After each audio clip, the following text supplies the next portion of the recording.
Coach Tro, welcome back to the Coach's Edge podcast. How you doing this morning? Doing great. Looking forward to diving in this topic, learning from you, and also, sharing with coaches and players out there today. It's going to be a good one.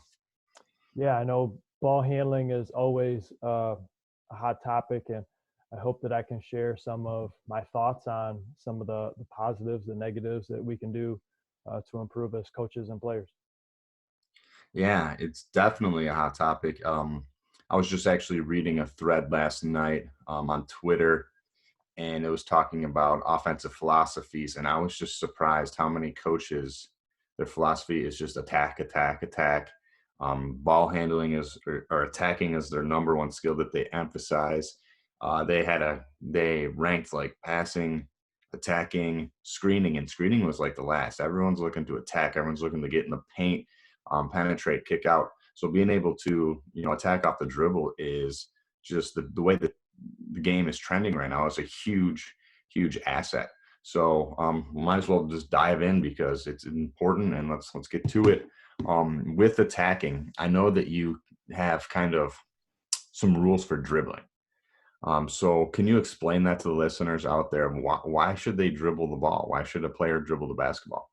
So, you know, get back to your why, right? What's the why? People have written books about it.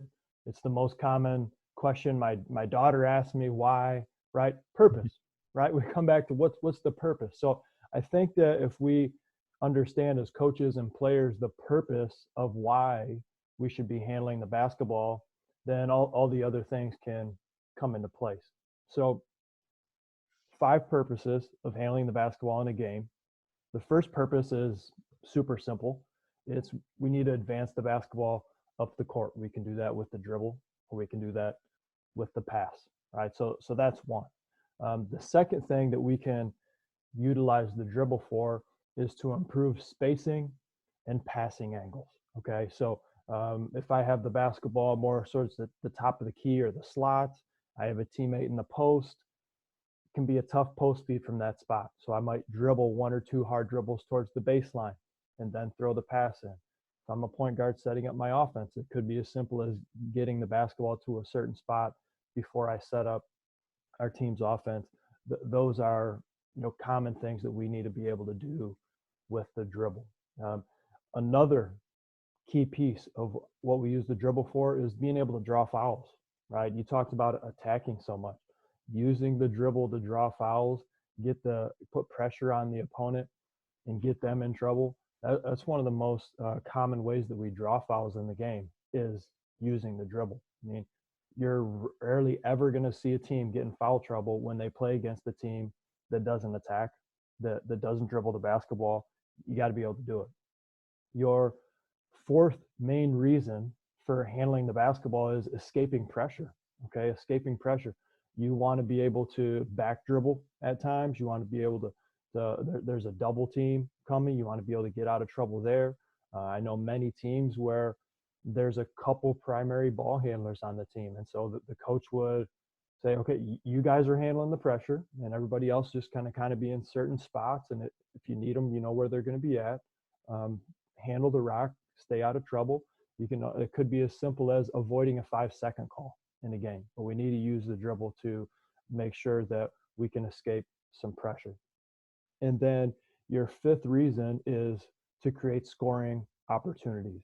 Create scoring opportunities for yourself, to create scoring opportunities for others. And as you mentioned with the coaches on the thread that you were reading, being able to attack people off the bounce is one of the very best ways to create scoring opportunities for yourself, draw on multiple defenders, share the sugar, and help somebody else score the basketball easier. So if we can understand those 5 reasons for handling the basketball, advance it, improve spacing and passing angles, draw fouls, escape pressure, and create scoring opportunities.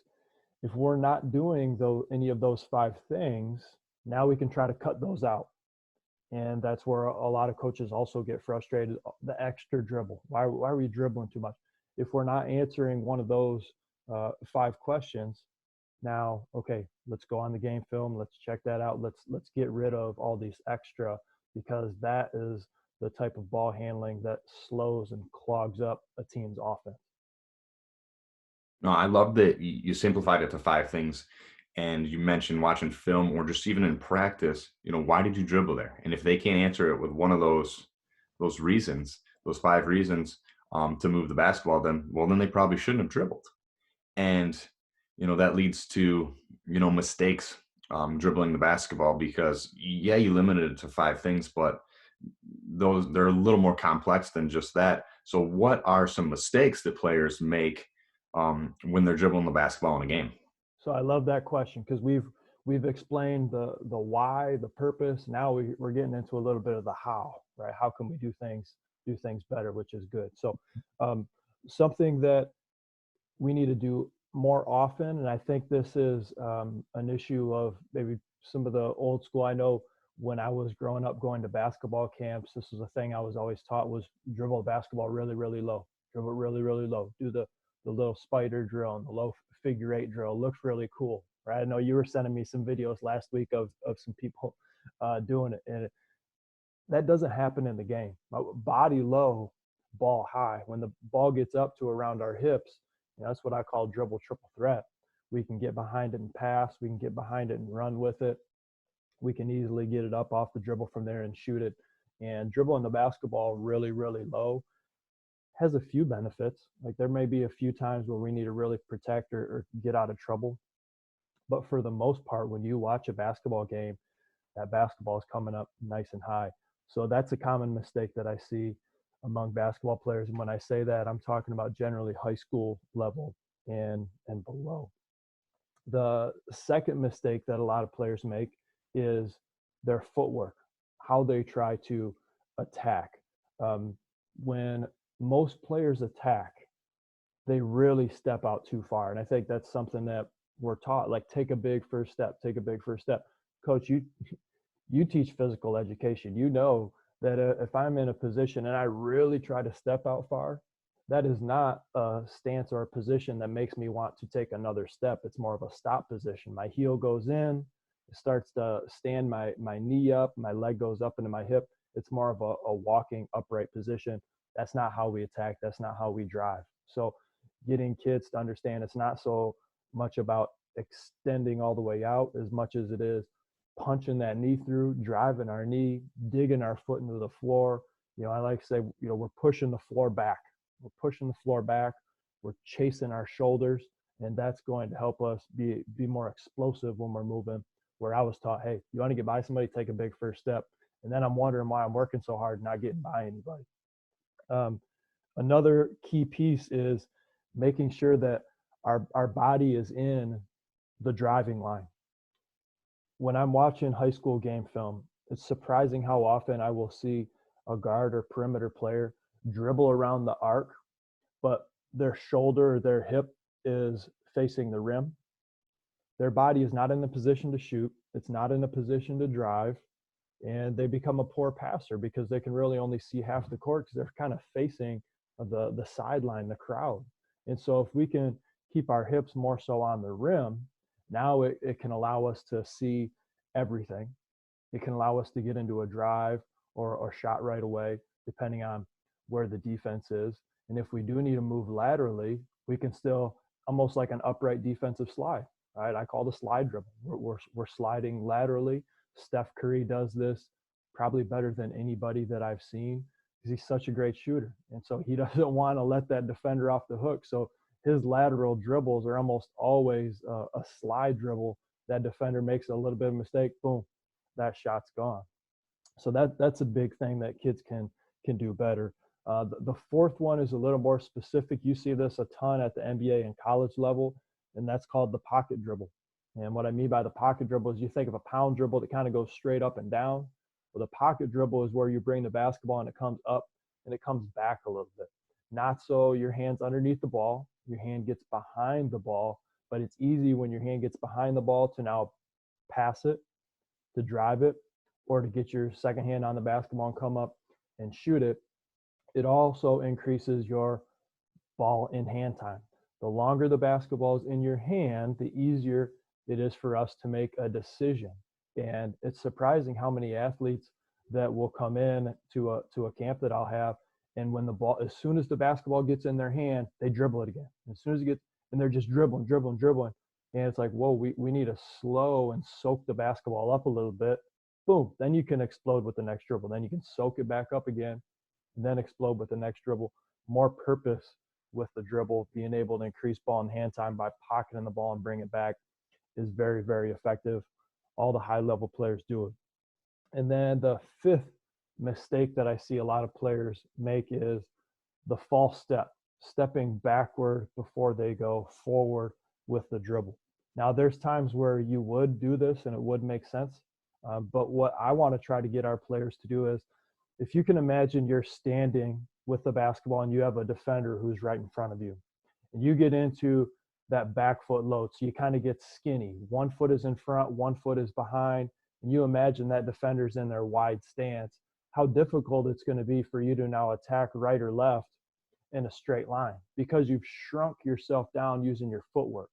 And so what I want you to think about is, they're wide in their stance. I also want to be wide in my stance. And if I can start to push off the sides, out the side, so I'm on the ball of my foot, but I'm pushing laterally in order to gain some momentum to go forward, that's going to increase my driving line. This is tough to explain on a podcast, Coach. I'm trying to. I'm using my hands a lot. But for an example, Allen Iverson with the killer crossover. Take away whether you think that's a carry or not, and just look at the footwork, okay? It's a side foot load. He's stretching the dribble out, let's say to his left. He's really pushing and stepping with his left foot. And as that defender leans, he's not stepping backward and then deciding to go. He's pushing off that left foot and do a big cross step to drive to the right to get that foot coming all the way across his body.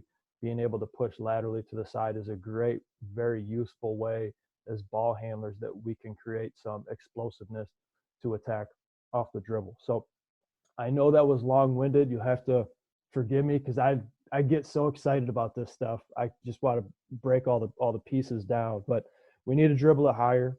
We need to have better acceleration with our footwork, with our knee drive. We want to make sure that our hips are on the rim. Right, that's 3. 4, pocket the dribble, and 5, we don't always need to step backward. That's wasted energy. That's wasted time.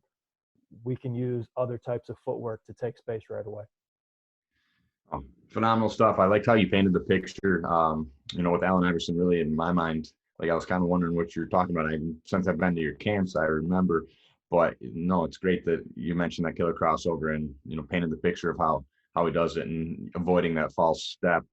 And I also like you went over the mistakes, but you went over every single way to fix those mistakes and what players should be doing in their ball handling. And the last thing you mentioned, which was one of the first, was how we talked about, I sent you a video on social media of somebody dribbling low.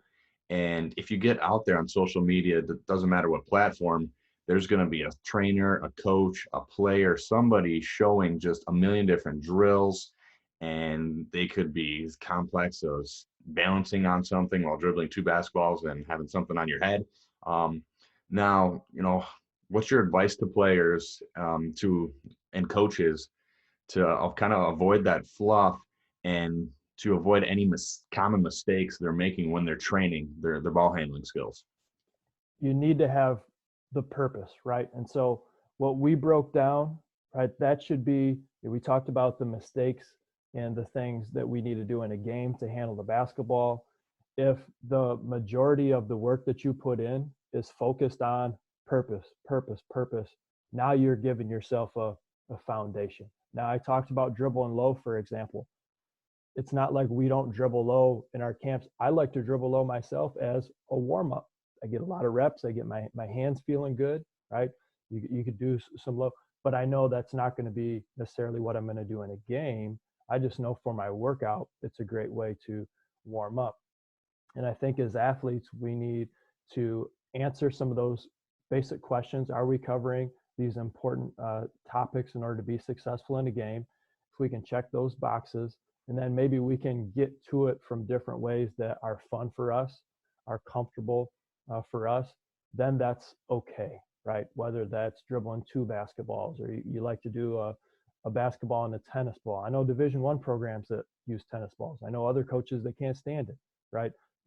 But it doesn't mean that that college team is using a tennis ball for an hour in their workout. What they're doing is using it as their warm up. Like, I've been to the workouts, I've seen it.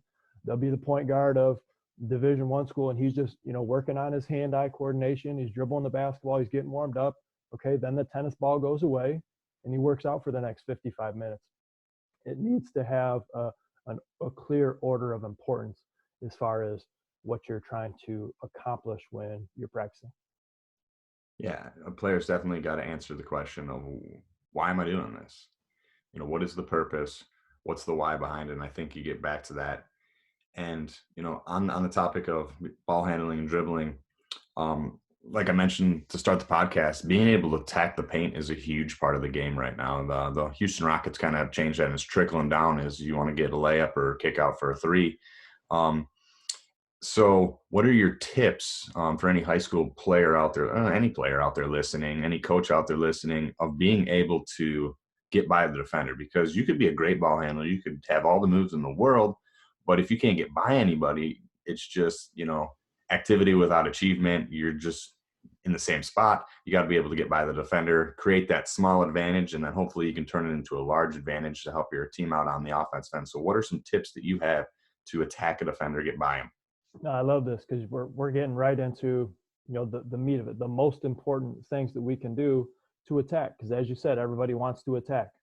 3 things that I break it down very simply with our camps, with our coach, all of our players.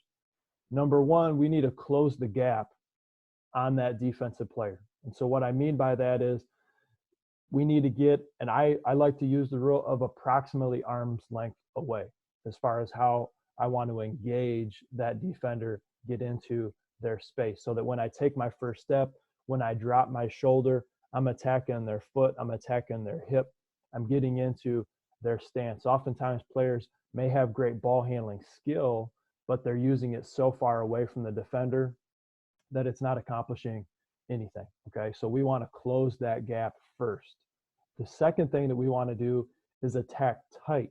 We want to attack tight in a position where our driving line is still to the rim. Oftentimes, even if a player has closed the gap on the defensive player, they don't attack tight enough. They attack at an angle, and it's easy for the defensive player to slide, and they get pushed out more towards the sidelines. We want to be able to attack that defender and keep our hips on the rim. And so making sure we're attacking tight right there is key. And then the third one, which, Chris Paul is great at this, and many players are, but he's the best, is once you've attacked tight, can you sever that defender's line to cut you off? And so if I've closed the gap, I've attacked tight, that defender's on my hip, now it's kind of 50-50, right? And so it's about how we finish that. If I can try to veer back in front of that defensive player, whether it's, say, a full court press, I'm playing against somebody who's quicker than me. Okay, I've attacked tight. Now can I veer back in front of them? Now I can slow down, I can speed up, I can go right, left, forward, whatever I need to do, because I've used my body, shoulder, feet to try to get back in front of that defensive player. And that concept applies to finishing as well. Can we get back in front of that defender before we've actually gone to the rim? Now I've taken one of the defenders out. I might get it over the back foul as I go up for the finish. And so those are the 3 things that I like to break it down for, whether it's off the dribble, finishing at the rim, attack, close the gap, then attack tight, and then try to sever that defender's line. Great stuff. Like, I'm definitely gonna have to listen to this over, because these are just, nuggets that you're throwing out. While you were talking, and while we were kind of on that topic of that question of being able to attack, I believe you have a story. You told me it was Coach Bone. You can tell the story. Yeah. Good question. So this was funny. When I was teaching and coaching back at USA, our assistant high school coach, and he was my assistant coach as well, Coach Steve Bone. He comes into my classroom, and we were talking about basketball. It was basketball season. We were getting ready for practice later that day. And he said, "Steve, when you were in high school, we could have thrown the entire 5 guys from the other team in the classroom, given you a basketball. They still wouldn't have been able to take the basketball from you. Your ball handling skills were that good." He said, but you weren't necessarily going to break them down and blow by them. And what we were talking about is, one, how much better I got at actually attacking as I got older into college and playing overseas. But a big part of that was I was practicing the wrong way when I was in high school, and I was taught some things that didn't necessarily help me be able to be more explosive with my footwork, body positioning. We've talked about those things. And so it's very important as an athlete that we're not simply, I worked on my ball handling today, 5 minutes stationary, I didn't go anywhere. Right? We've talked about how we can attack better. We've talked about some of the footwork, but this needs to be practiced, right? And so it's really important that we go in a series of progressions that lead up to actual gameplay. And Coach, you've been to our camps. We go live, we go against contact. We also spend a bunch of time trying to work on our stance. And I heard this from Alan Stein a while ago, and he was talking about developing athletes. And he talked about the importance of building a foundation with an athlete, the stance, they're strong in their stance, being able to get the athlete to be explosive in their movement, being able to get them to be efficient with their change of direction. And then the fourth one was getting them comfortable and strong enough to be able to handle the contact while they're doing those things, right? And now that's really gameplay. And so that's a big part of how we layer and progress through our camps.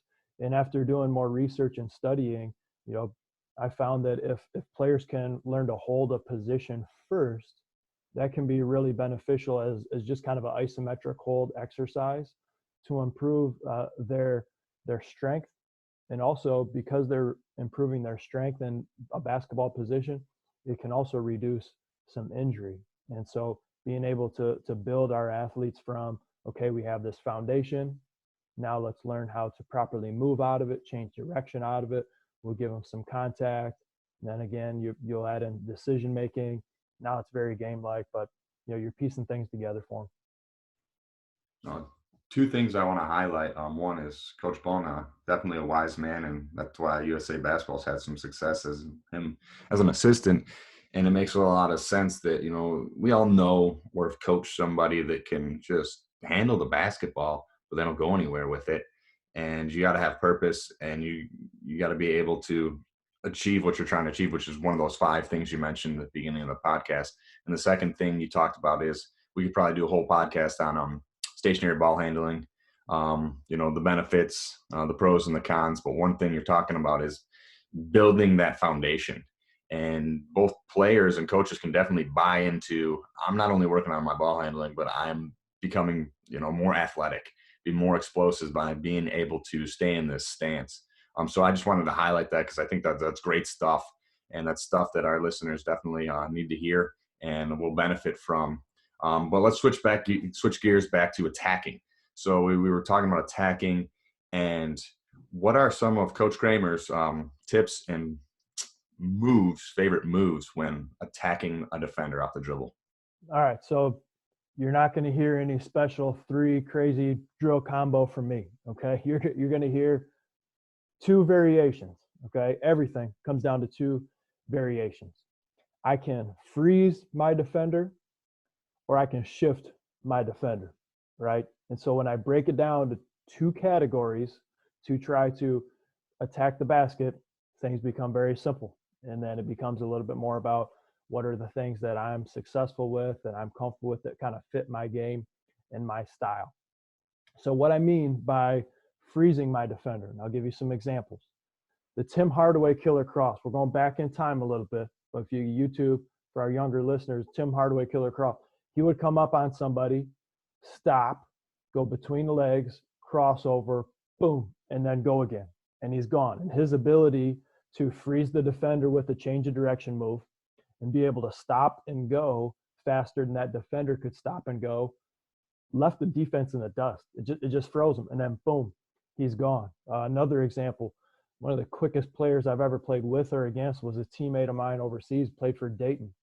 And Rob Lowry, he would come up, he would pop 2 times between his legs, and then he would go again. And his stop and go was faster than anybody else's stop and go. There wasn't any shift to it. It was just hard, stop, change of direction to occupy that defender, make them think, and then boom, they're going again. Now being able to shift the defense is different. We talked about Iverson. Now Iverson is one of the toughest guards ever. He could do it all, right? But what made him most popular was the crossover that was a shift crossover, right? Being able to stretch the basketball out really, really wide, being able to take a lateral step. And as that defensive player, they don't freeze, they move, they shift. They see that basketball come out wide. Now they start to lean or step in that direction. And then, boom, there's the crossover. You're gone. Ankles are broken, right? And so that was a shift. Steph Curry's really good at the shift. He used it a little bit differently because he's trying to shift often to create an angle to shoot it, right? But you see his hips are on the rim, and he really has a good, what I like to call outside hip dribbles, back hip dribbles, and he's moving laterally. And for me, it was really important that I had both of these skills and I understood the situation. And so I'm saying this because I know there's somebody listening who, if they apply the situation with being able to freeze or shift the defender, you're going to be more successful. Okay. So I'll give you an example. When I was playing basketball in Europe, I was not as quick or as athletic or anything as the majority of the players that were guarding me. And so I knew in a half court set, if the shot clock was running down and I had it with 6-7 seconds left, I had to create something. Okay. That defender's locked in. They're in a good position. I had to be able to figure out how I can shift that defender to try to create an angle so that I could get something good, shot, pass, drive, whatever it was, because I wasn't as explosive enough to just pop and go by somebody. Okay. It wasn't going to happen. So if I had, let's say, a bigger player on me, 6'7", but maybe they weren't quite as slow, I could shift that defender where I'm moving laterally. And if they're not quite as quick to move laterally, now I got a new driving angle, and then I can punch it through.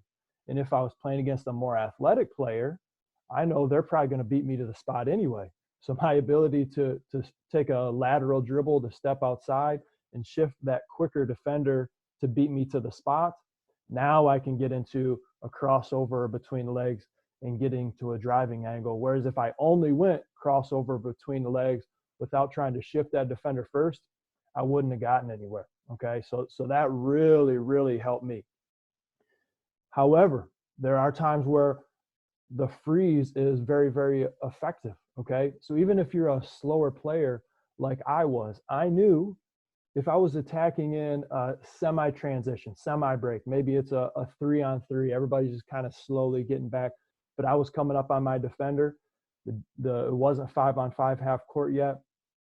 I had a little bit of momentum. Okay, so when I have a little bit of momentum, that defender is probably in a slight back pedal. So from there, I could try to freeze them, right? They're already slightly back pedal. I can shoot a little bit.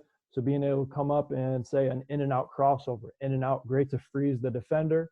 And then I can go, or I can cross over and get all the way to the basket, was really, really effective. So not only understanding being able to freeze or shift, but understanding the situations in a game that can be best used for you to be successful are very, very important as well. So if I had to give you a couple actual moves that I think are really effective, the between legs cross is great to freeze a defender and then go. It's also a great move to try to shift that defender and go, which is one of the reasons why I like it.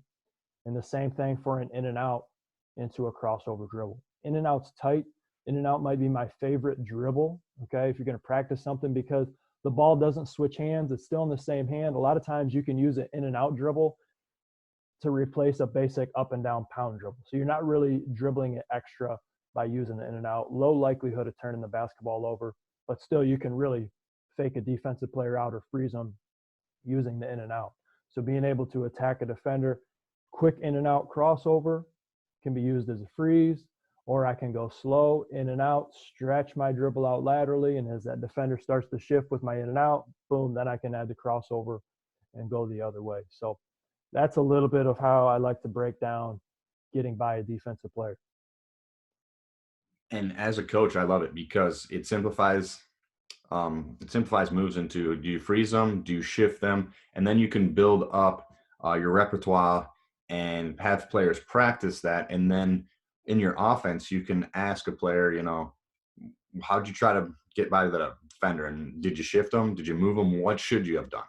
And maybe they'll recognize, well, I probably should have, like you said, in that situation where there was numbers, those transition, I probably should have froze them.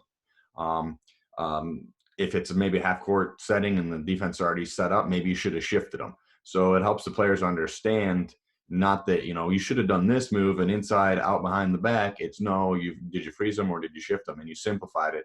And I think as a coach listening, I'm definitely going to apply that to my offense or any player, just understanding I need to have moves that are going to be able to shift the defense. I need to have moves that are going to be able to freeze the defense. And ultimately, my goal is to get by the defender and attack. This has been great stuff. Honestly, I've taken a lot from this. I'm going to have to re-listen to it. And I know the listeners out there will benefit from this today. Is there anything else you have burning on ball handling, on attacking? To touch on the last subject, when you talked about shifting the defender, the shift doesn't always have to be side to side. It also could be forward and backward. You can shift the defender anyway. Like if I create separation and then I'm hesitating, I can shift that defender to come at me because they think I'm going to shoot it. And then that can give me an opportunity to drive. So being able to shift that defender, it could be moving them in any way. And then the last thing that I'll leave you with is, as a ball handler, you want to be able to take space, you want to be able to keep space, and you want to be able to create space.